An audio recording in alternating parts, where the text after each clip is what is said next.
And so I would like to introduce our speaker, Roy Hunt. And do you want to say anything before I share? No.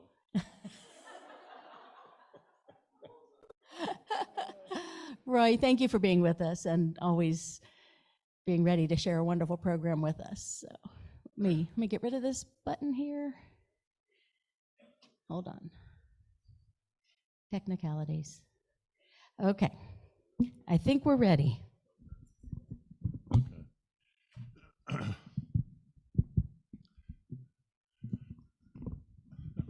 Sorry, put it back. It doesn't go up, does it? It does? Okay. Can you hear me in the back? Okay. Well, one of the great things about retirement was that after 36 years of teaching what I was assigned, I could do what I wanted to do. And so I've now had 26 years of research on esoteric subjects that many people care nothing about, but I do. And I've long been interested in Frank Lloyd Wright as an architect and as a character. But even before I came to Florida to teach in 1962, I had become interested in Frank Lloyd Wright in Florida as the architect for 18 designs at Florida Southern College in Lakeland, 13 of which were constructed. So this is about Frank Lloyd Wright in Florida. And in his London lectures of, see if I can get this light in closer. In his London lectures of 1939, Wright said, "Every great architect must be a great original," that's better, "interpreter of his time." Well, born in 1867, shortly after the end of our Civil War, and dying only in 1959, his long life's work spanned vastly different cultural periods, and it did more than a little to bring the second of them into being, the mid-century modern. In the era he built, in the end, he built almost everywhere on the North American continent, which, without relinquishing his attempt to celebrate architecturally the specific landscapes with which he happened to be involved. And when I was teaching art law, I was particularly impressed by a dictum of John Merriman. In art, there are no virgin births. There are always precedents. And I believe the same thing is true of architecture. And although Wright's work was directly or indirectly influenced by architecture of Bronze Age Crete, this is at Knossos in Crete.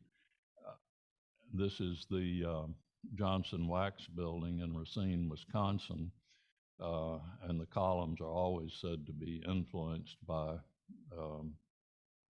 what we just saw in Crete, and these columns are all over that particular palace complex. And he was influenced by Japan. This was a pavilion, Japanese pavilion, at the 1893 Columbian Exposition in Chicago, which he attended, and the Imperial Hotel, which he designed in Tokyo. And we'll talk a little bit more about it later.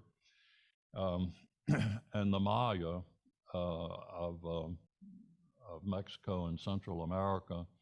And this is actually reconstruction of a particular Maya site at the Chicago, that same Chicago Columbian Exposition. And they've even included characters or figures in the photograph, as you can see. This is a warehouse that he did near his home in Wisconsin. And incidentally, it ran twice over the estimate and bankrupted the builder, which again was not unusual. But he consistently refused to acknowledge the fact that there were any influences on his architecture.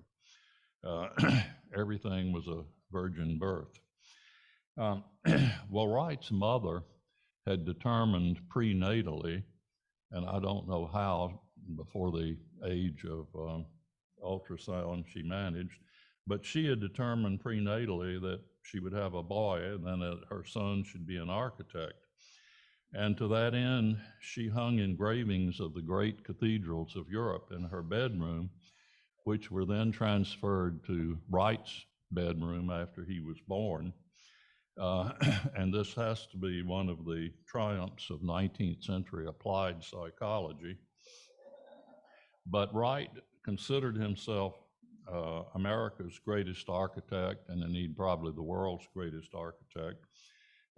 And this was done with an arrogance that he was happy to concede. But Wright designed more than 1,000 structures over a creative period of 70 years, of which 532 were actually constructed. In fact, the Wright Foundation says that he designed 1,171. And although these 532 constructed designs include notable churches, museums, and commercial buildings, the overwhelming majority of the built designs were private residences. And as of July 2023, of these 532, only one was still in the original hands, the original owner. And I suspect that person is very nervous about being the last of 532.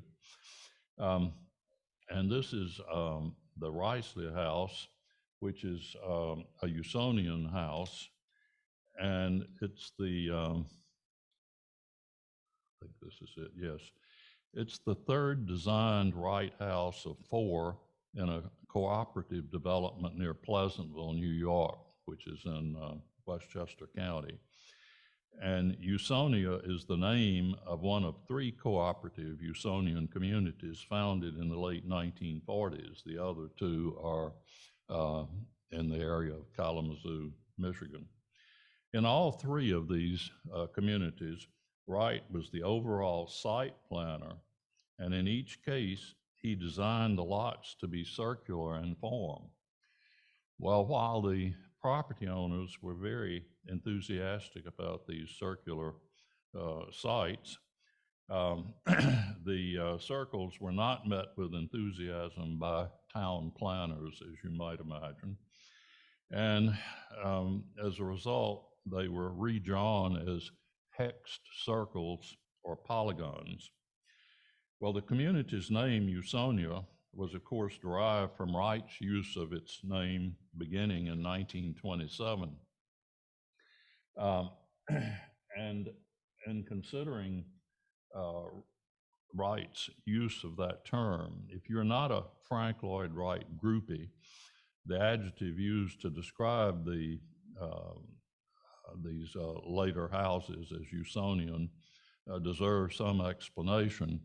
While generally thought to be words coined by Wright himself in the early 1920s, they actually were first used by Scottish writer James Duff Law in 1903 when criticizing the use of the word America by the United States, ignoring the fact that Canada and Mexico were also American.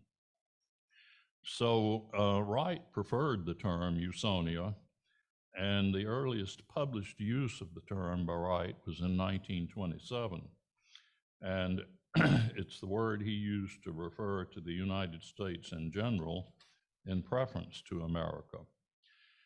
As Wright used that term, Usonian refers to a group of approximately 60 middle-income homes designed by Wright beginning in 1934.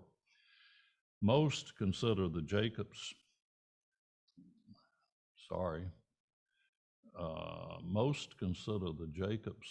first house, which I'm now out of order.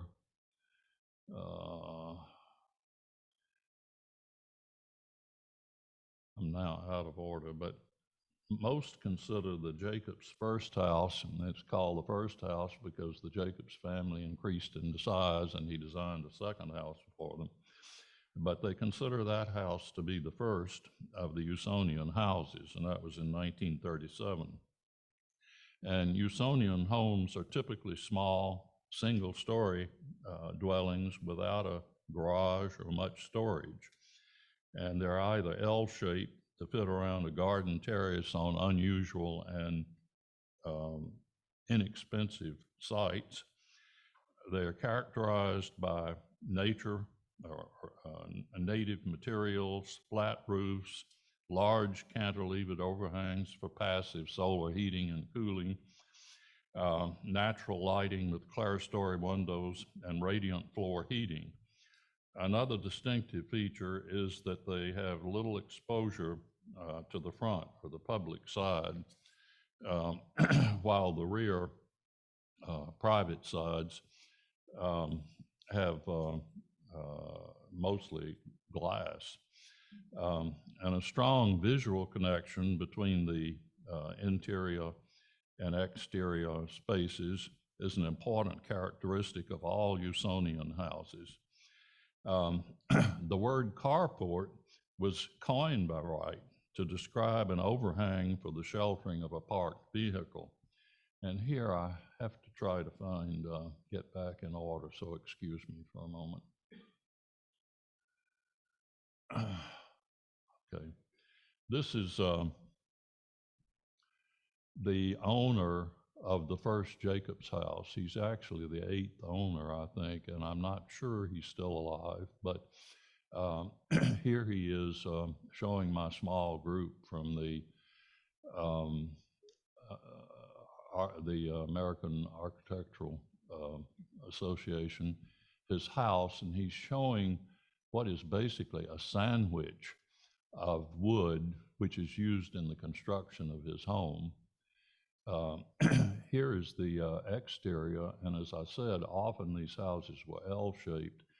This lot shape slopes down quite a bit.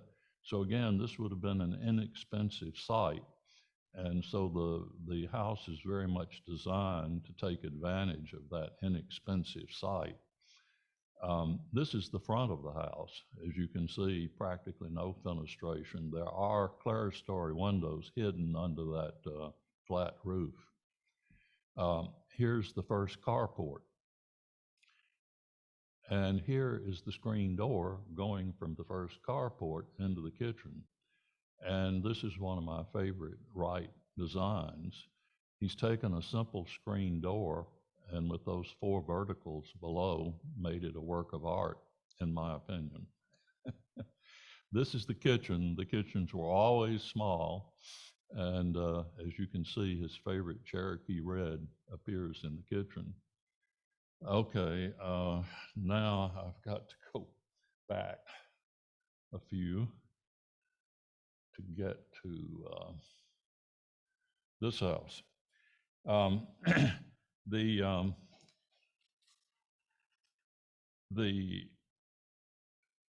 South had very few of these Frank Lloyd Wright buildings. In fact, most southern states only have one of the Frank Lloyd Wright buildings, and I'm losing my papers as I go. But in the South, in Alabama, we have the Rosenbaum House, which is a fairly large house in terms of Usonian houses. This was constructed in 1939. It's now owned by the city of Florence, Alabama, and can be visited it's open to the public for tours. This is an interior view. Again, you can see a very small kitchen. The furnishings designed by Wright also. Then in Jackson, Mississippi is a house called Fountainhead from 1949, another Usonian house. And interestingly, in Ocean Springs, Mississippi, there is an 1890 house, the Charnley House, which was designed by Louis Sullivan, but at that time, Frank Lloyd Wright was his intern or his associate, and helped with the design of this house. So in that sense, Mississippi gets two Frank Lloyd Wright houses. Again. In Georgia, there's a single home in Rome, Georgia, named Sky Haven, which built in 1955, which recently came on the market, and described by its realtor as believed to be a Frank Lloyd Wright creation. To my eye, it does not look like a Frank Lloyd Wright creation, and the realtor's description is what in the art world we would say as attributed to or from the workshop of. But in South Carolina, we do have two authentic Frank Lloyd Wright structures. This is in Greenville, South Carolina, in the city. It's called Broad Margin. It's a private residence designed in 1951 and built in 1954, one of his last Usonians. Of more interest, and sorry this is so shaded, but of more interest is Old Brass, which is his only plantation house. It's on a plantation of 4,000 acres in Beaufort County near Yemassee. And it's open every 2 years for tours. It was restored by one of the hugely successful Hollywood producers, so it's in great shape. The main house, the stables, the kennels were all designed and built between 1939 and 1941. Well, while Tennessee has only one Wright design structure, the Seymour and Gert Shaven home, it's a Usonian house commissioned in 1949 by the newlywed Shavins. The Chapel of the Apostles, which was constructed in 2000 on the campus of the University of the South at Sewanee, was designed by E. Fay Jones and his associate Maurice Jennings, and it shows the strong influence of Wright, which is not surprising since Fay Jones actually spent 4 years in Frank Lloyd Wright's studio, and in fact is Wright's only apprentice to have received the American Institute of Architects Gold Medal in 1990. The highest honor awarded by the American Institute of Architects. And incidentally, when George Bauman offered the university a chapel, which we call a meditation center, he tried to get E. Fay Jones to design it.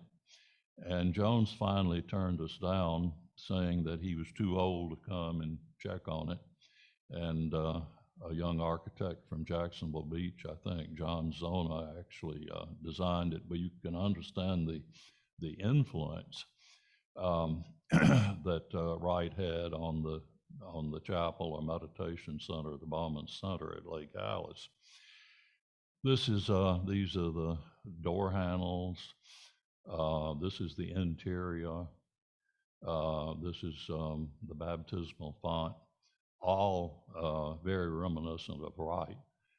To go back to the Shaven House in Chattanooga, it was completed in 1952, and it's sited on the crest of Chattanooga's Missionary Ridge, taking advantage of the dramatic view of the Tennessee River below and Lookout Mountain beyond. Both the interior and exterior of the house are primarily crab orchard stone, which is a predominantly buff and tan color, and it's a hard sandstone native to a particular part of the Tennessee's Cumberland Plateau. And on a personal note, when I was growing up in Humboldt, Tennessee, and a few buildings were constructed of this stone, I actually hated it. But somehow it seems perfect for this house. And as laid, the stonework is reminiscent of Wright's masterpiece, Falling Water. Laid horizontally, the stones are allowed to stick out at points from the line of the wall, resembling a stone ledge. And again, you find this same design at Falling Water. On the interior, the autumnal palette of the stone is set off by the, and I'm frightened it doesn't show up so well here, by the Cherokee red concrete floors laid in 4-foot squares. And the house retains the original furniture that Wright designed for the Shavens, this armchair, and then my favorite thing in the house, this music stand. The Shavens were musical. They had a quartet, and this was the music stand that Wright designed for them. Well, Gert died in 2020, a few years after I visited there, along with Richard and Joan Jones. And her 3 children now own it. At her death, she was one of the oldest living original owners of a Wright design home. Again, there's one left now. Well, Florida joins most other southern states in having a single Wright designed private residence. It's in Tallahassee, and it's called the Lewis Spring House. It's located on 10 wooded acres in the outskirts of Tallahassee. And today it's open to visitors by prior reservation or appointment. I have not seen it, but that's the last thing on my bucket list, and I hope to go there in the next month or so. Clifton Lewis, who was the wife of George Lewis II, the president of the oldest bank in the state of Florida, which was founded in Tallahassee in 1856, asked Mr. Wright to design a house for her and her family when the Lewises met Wright at Florida Southern College in 1950. And Wright said, "Find your ground, comma, not just a lot, comma, and get in touch." So according to Blair Reeves, my mentor and historic preservation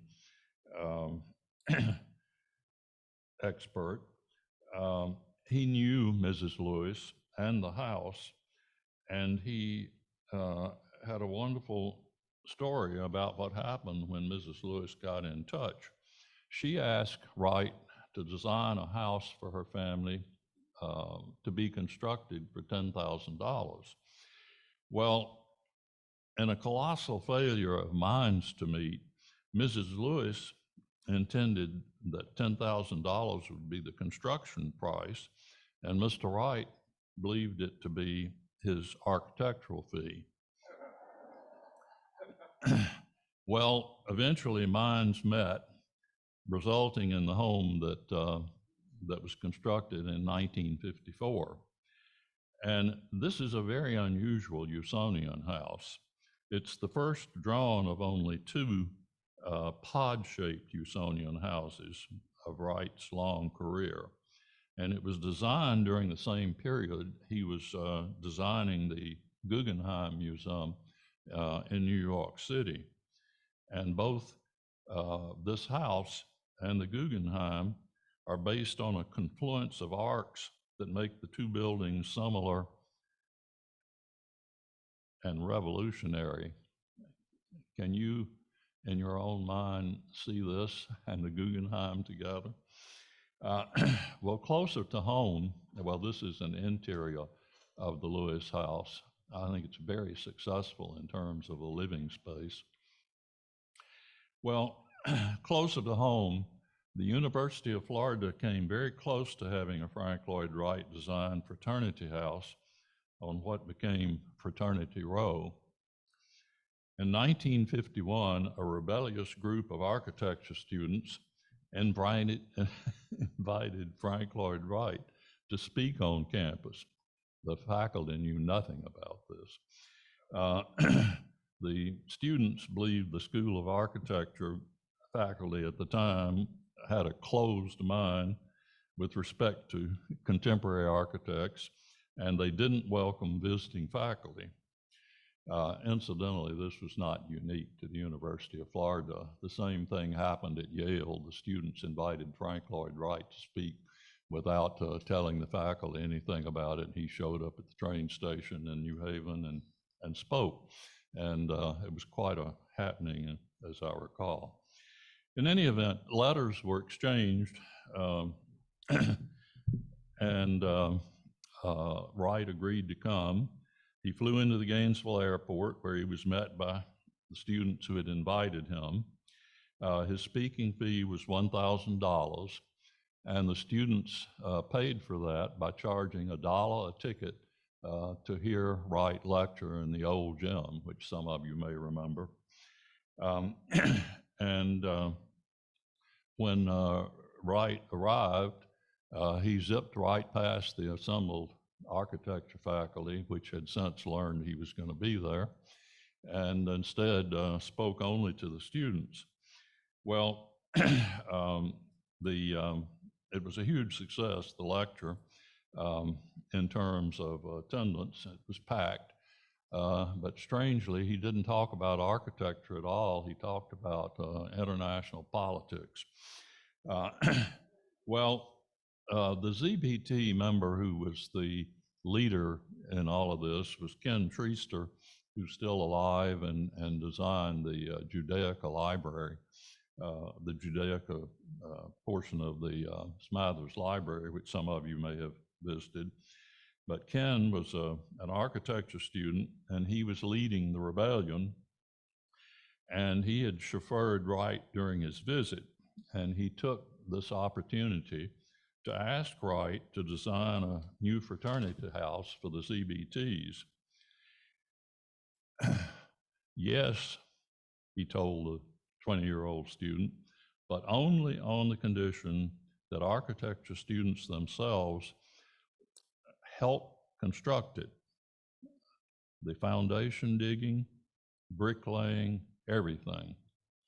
Well, of course, Treaster agreed, and after his stay in Gainesville, Wright returned to his home at Taliesin in Wisconsin and created blueprints for a fraternity house to be built on a wooded hill on the UF campus. Again, today's Fraternity Row. Show you two other views of it.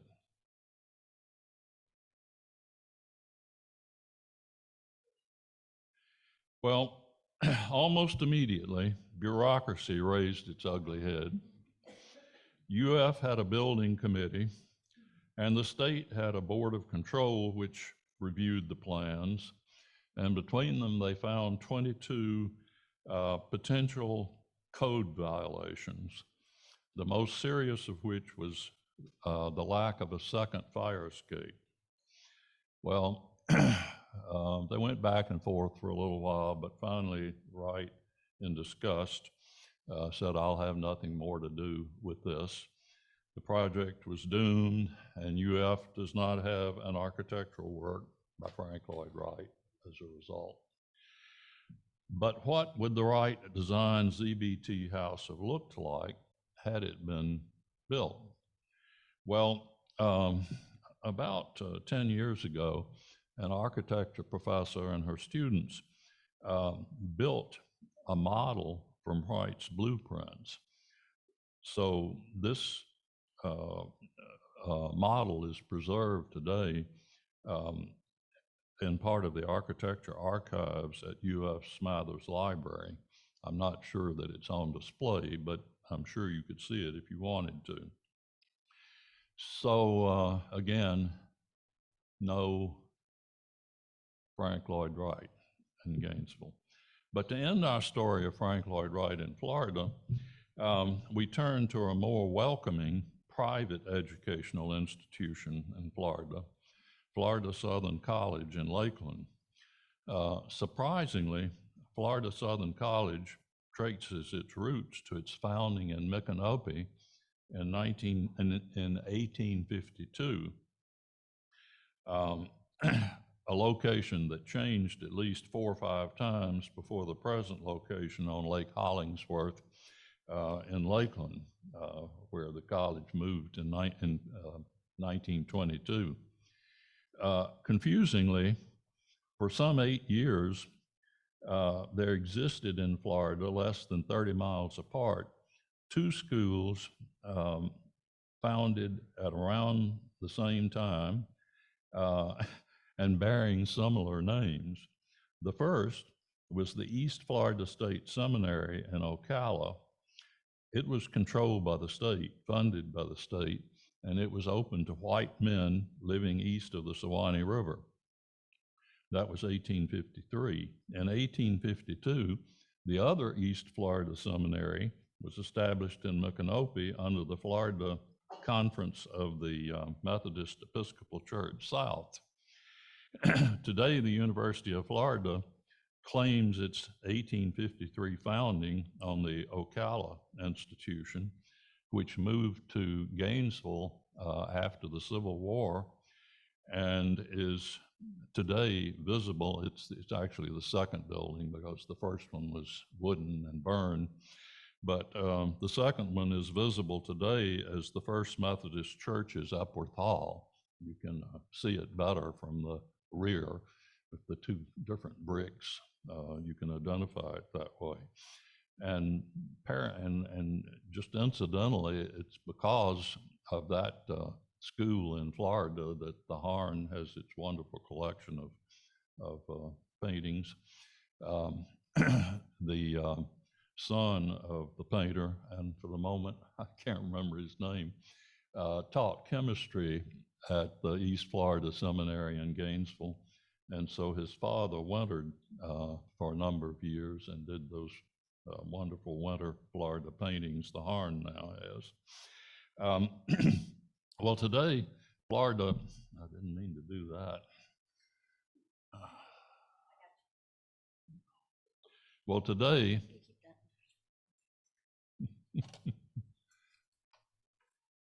I don't even know how I did it.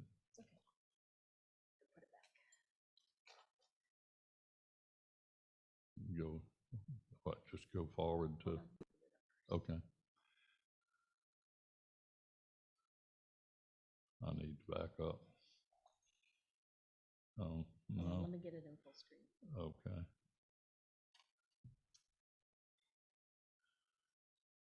I should have said at the beginning that without Julianne, I could never give any of these lectures. And before,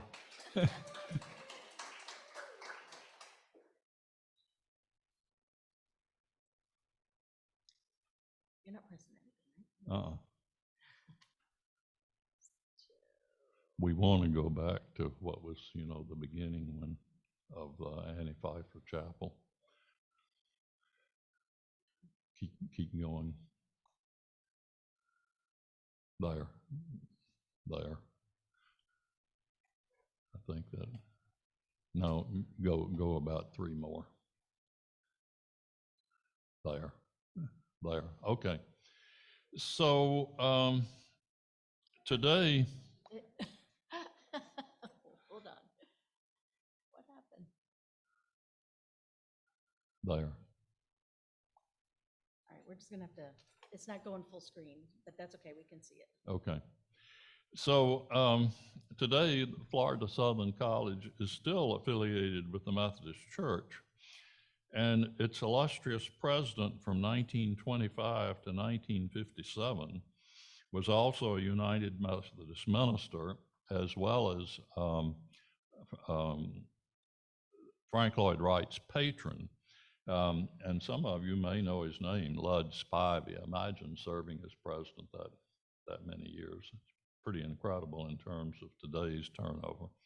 Well, despite the fact that Frank Lloyd Wright is America's best known architect of all time, I would wager that few, including most Floridians, associate him with Florida. This is despite the fact that Florida Southern College is the home of the world's largest single site collection of Frank Lloyd Wright's architecture. In 2012, the campus became a National Historic Landmark because of this significance. And from the date of Wright's first visit to Florida Southern Campus in 1938, as I mentioned earlier, he designed 18 unique and distinctive building designs over the course of 20 years. And 13 of his proposed structures were funded and built, one posthumously in 2013. Well, at the age of 81, on May the 8th, 1938, Wright arrived on the campus, which had once been a 67-acre orange grove on a slope overlooking Lake Hollingsworth. And after 3 days of studying the site,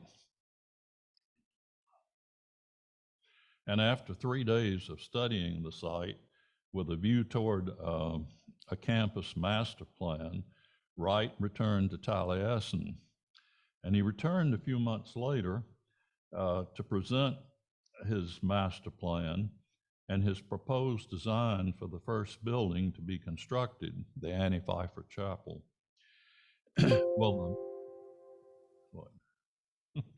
Well, the master plan reflected the campus's unique site. Far from the usual flat Florida site, this was on a gently rolling 80-foot hill, which again overlooked Lake Hollingsworth and gently sloped down to Lake Hollingsworth on the southern border. My own interest in Florida Southern College began initially with Wright's master plan, not the college's individual buildings. While I was a Yale law student, graduate student, I had no entertainment budget, and my entertainment consisted of attending, auditing lectures outside the law school by Yale's most outstanding faculty. And by far the most interesting and popular lecturer was architectural historian Vincent Scully. And his are the only classes I ever attended in which spontaneous applause broke out in response to novel and challenging insights he presented. In fact, about half the attendants at each of his classes were people who were not enrolled. They simply came because of the brilliance of his lectures. Well, one of these occasions was Scully's description of Florida Southern College's master plan. He said, Wright's plan of 1938 for Florida Southern College would seem to have derived its pivotal circular pool, its long opening and closing diagonal axes with their colonnades, perhaps even its outdoor theater and top-lighted buildings of many shapes, such as the Annie Pfeiffer Chapel and Rue Library, from the published plans of Hadrian's Villa at Tivoli of the early 2nd century AD. And so on the left, you see his plan, basic plan for the campus. And on the right, not very well, you can see the layout, the plan of Hadrian's Villa outside Rome, actually on the outskirts of Tivoli. So by the by the time I accepted an invitation to Florida a few months later, I was already interested in Florida Southern College. And I would have to say that not just with respect to Frank Lloyd Wright, but other architects as well, Scully's insights really inspired much of my travel for the rest of my life. And on this case, upon my first civilian trip to Europe in 1964, Hadrian's Villa became a goal. And I spent a few nights in Tivoli visiting Hadrian's Villa en route to central Rome each day. And then back home in Gainesville, I returned to Lakeland and Florida State College, Florida Southern College, for a more intensive look at the campus plan and the building's interiors. And I visited Florida Southern College many times over the years, most recently in February of 2022. And on each visit, the visitor experience has gotten better.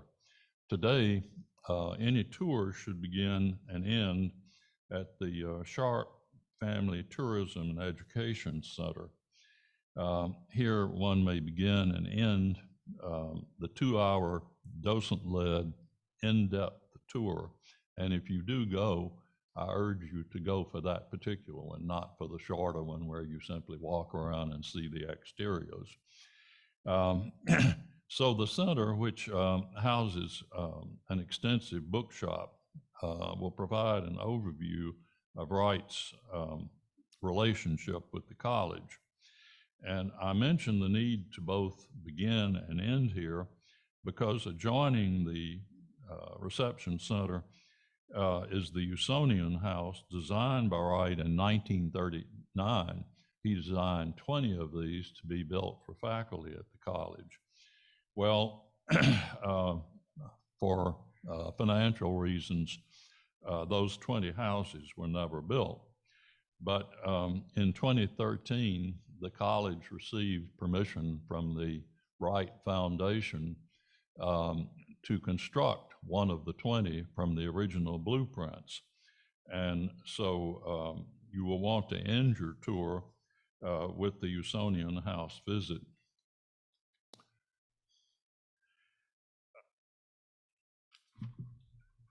Let me know if you want to know how to make reservations. Well, in the time remaining, I want to pay photographic visits to my favorite Wright buildings on the campus. Such a visit has to begin with the poster child for the college, the Annie Pfeiffer Chapel, considered the hallmark of Wright buildings on campus, and he called it the child of the sun, which is used in the college's publicity today. The campus is referred to as the child of the sun. He said, every building is out of the ground, into the light, a child of the sun. Well, it's interesting because in 1539, Hernando de Soto termed himself the child of the sun on his visit to Florida. Well, the first Wright design campus building to be completed, the ground was broken for it in 1938. It was completed and dedicated in 1941 at a cost of $100,000. Now, of course, that meant that it was done using mostly student labor. It was designed to seat 500 people, no more than 50 feet from the pulpit. And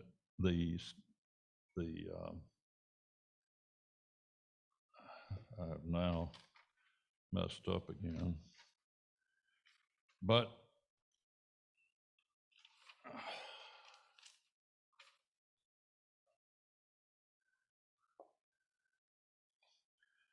The building is spectacular in terms of its lighting, and I think may have influenced a number of other architects, but this is one of the more interesting aspects of it. Um, the, um, the so-called textile block construction, the blocks were actually poured on the site using mostly finely pulverized coquina from Florida's east coast.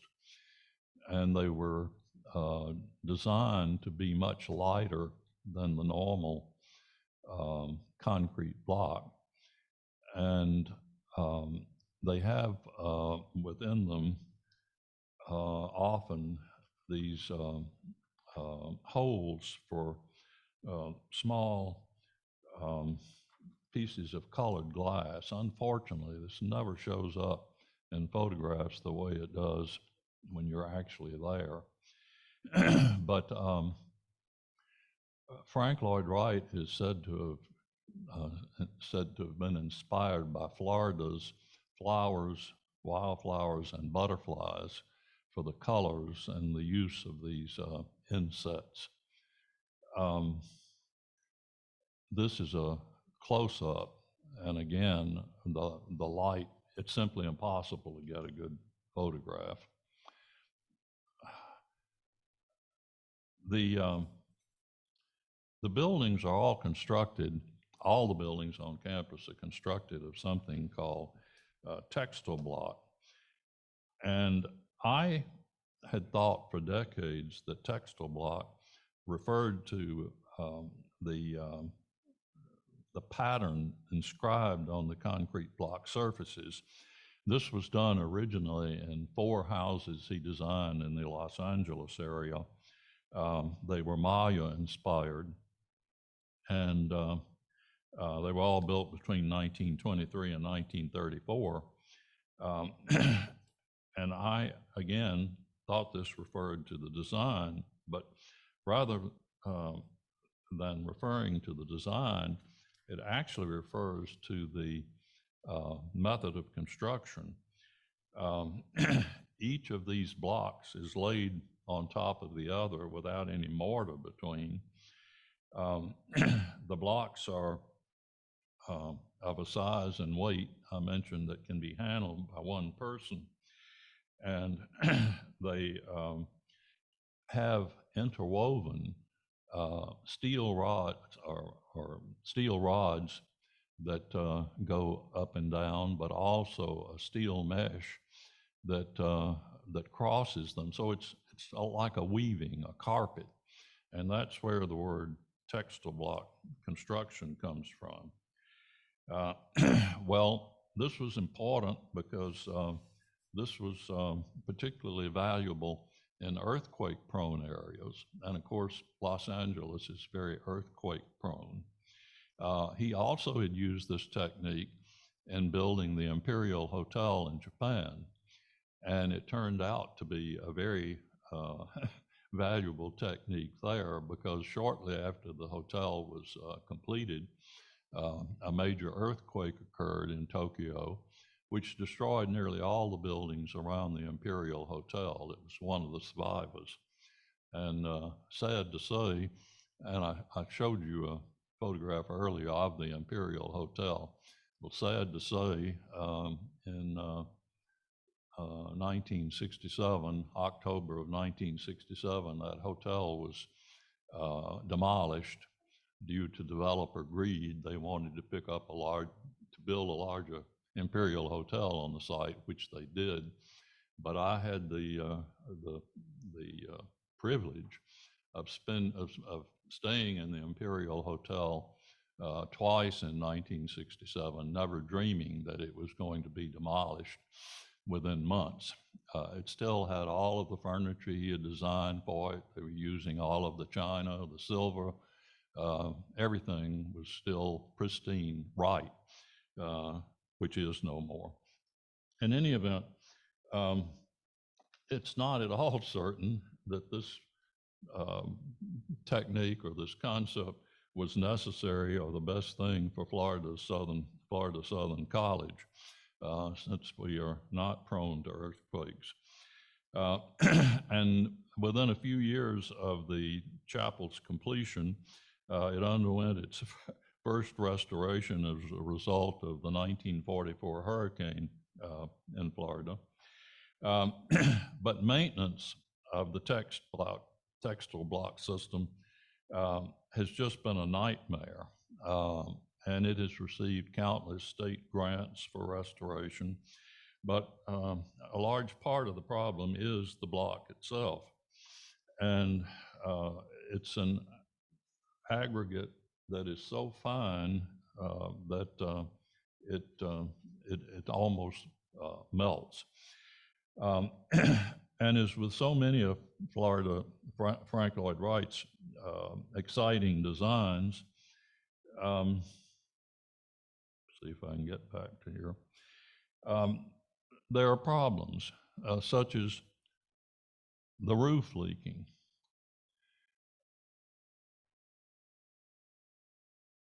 I am just totally out of sync here.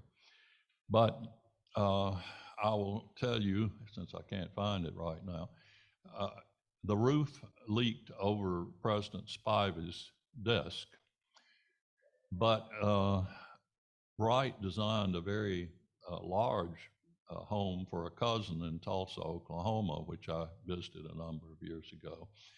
And the roof leaked on his cousin's desk, who called him and said, "The roof is leaking on my desk, what should I do?" And Wright's response was, "Move your desk." So that was kind of typical. But this water infiltration and other issues have led to, say, to enormous restoration expenses. The water has eroded the iron bars that held the bricks together. And this is a common problem in Florida. If you know the Lake Mirror Promenade in Lakeland, or you know the Ringling Museum of Art in Sarasota, both of those have required enormous amounts of money for restoration because of this spalling on the outside and the imploding of the inside as a result of that rust. And this is something that's always going to be with us if we want to retain those buildings. But the other favorites of mine, because I think we're running out of time, here is an example of the colonnades, or the colonnades that Scully was talking about. And there are actually 1.5 miles of these colonnades linking different buildings on the campus. And here's an example of the edge, the copper edge. And in this case, he used a unique combination to get the aqua color he wanted, included muriatic acid and urine.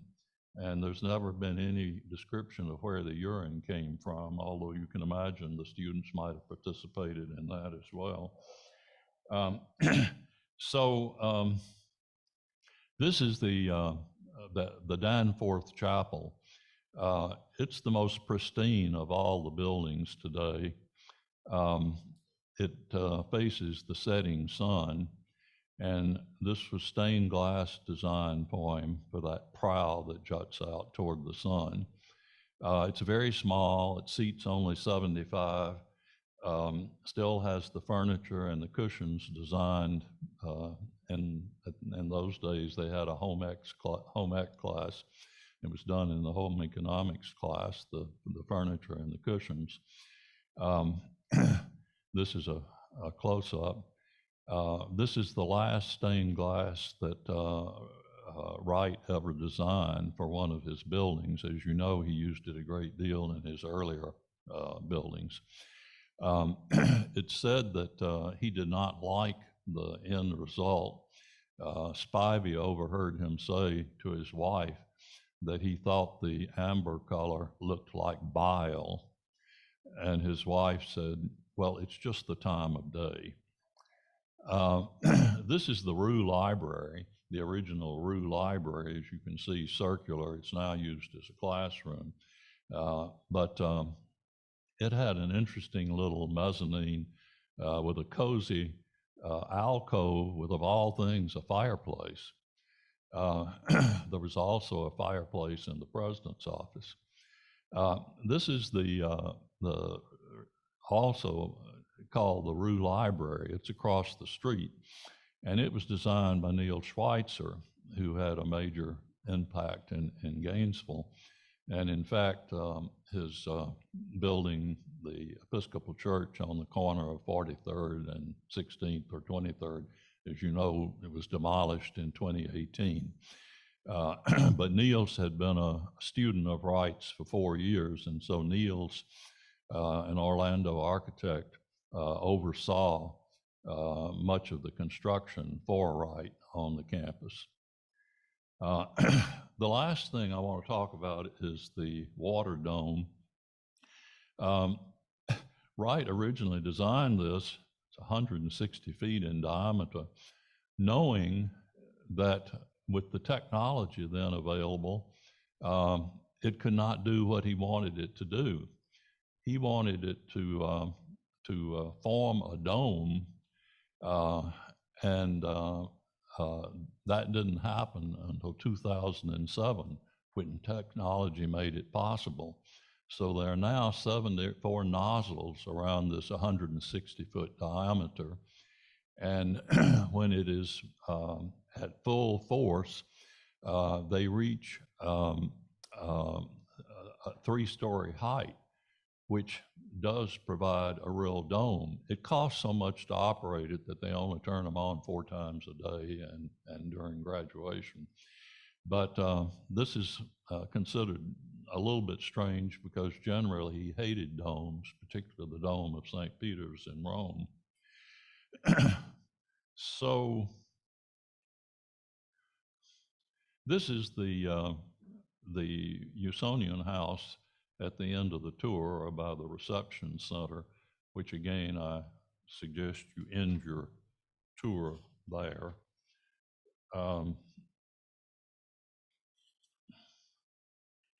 This is the interior of the tour there.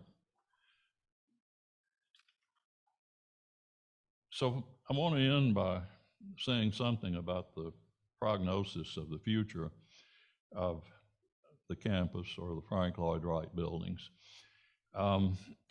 Because so many people and so many organizations at every level, local, state, national, international, care deeply about Frank Lloyd Wright's Child of the Sun, I think the future of the buildings is bright.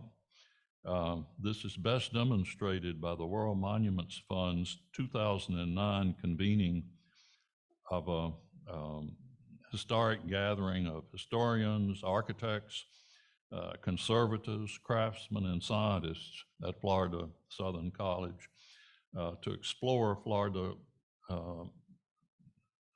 Frank Lloyd Wright's use of materials and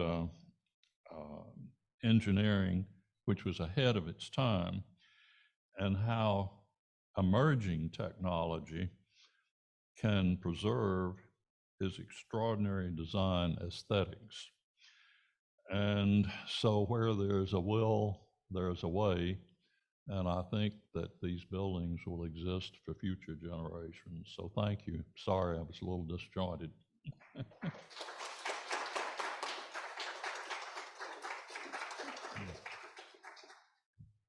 If anybody wants information on how to reserve a spot for the tour, I'll be glad to give it to you. It's just wonderful. Might make a good Oak Hammock tour. It's only 2 hours away. All right, any questions here?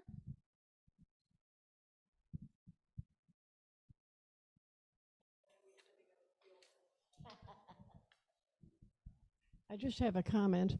I toured Falling Water maybe 15 years ago, and the tour guide said not only does the roof leak, but the windows leak. The technique of the two windows joining at the corners with nothing to support them is a big problem. Have they solved that problem architecturally, do you know? I don't think so. I was there last year. And it's just as spectacular as ever, but it's still got problems. So, um, yes, they've done some structural shoring up there and what have you, but there are still problems there. But again, it's just so spectacular that it's going to be preserved, even though it costs a lot of money. Um, it's probably America's greatest house. I think it vies with the Gamble House in the Los Angeles area for that title. Yes, Roy, I Yeah. would just add that I can't hear you. I would just add to the previous comment about the leaking windows. I grew up in Wisconsin, and at that time in the 50s, the word going around that the windows were leaking very badly in the Racine construction that he had. So it probably is maybe a common problem. It's very common, as I said. It leaked on his cousins. It's just something that apparently people who want a right house are willing to live with, or a right building, because he was a genius, and they sacrifice. There's an architect in Chicago who has restored 23 right buildings, mostly residences, and he says that the people who own them are willing to live with those restorations and the necessity because they don't want to live anywhere else. Roy, there's a comment on chat that just says, fantastic as always. Thank you. Well, thank you. Thank you, everyone, for coming. Thank you again, Roy.